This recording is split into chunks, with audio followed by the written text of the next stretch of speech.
You're watching 12 News This Morning.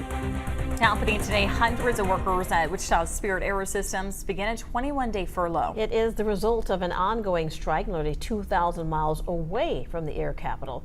And this morning, 12 News reporter Max joins us live to explain what led to these furloughs and what may come next. Hey, Max. Yeah, hey Felicia, you might remember 6 weeks ago those machinists in Washington State for Boeing went on strike, and that has led to delays in shipments in different parts. Now what that means for Wichita is there's no shipments of those plane parts to Washington State, which begins the 21-day furlough for those 700 employees. Now those workers are the ones that specialize in the 767 program and the 777 program. To give you a little background on what's happening in Washington State, they did decline that latest contract offer just last week. They will remain on strike this morning as well.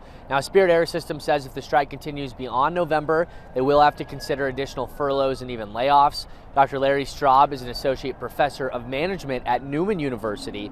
He's followed numerous strikes at Spirit and Boeing now for decades. He says most of the economic impact of this furlough will be seen over time, but there's still going to be some short-term financial hits.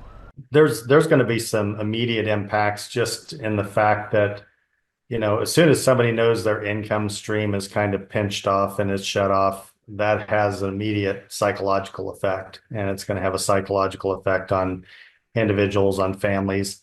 And so I'm sure there will be some people that will start really pulling back on their discretionary spending, the things that they don't have to spend money on. And Dr. Straub says this all traces back to the 2014 Boeing strike when those union members lost their pensions.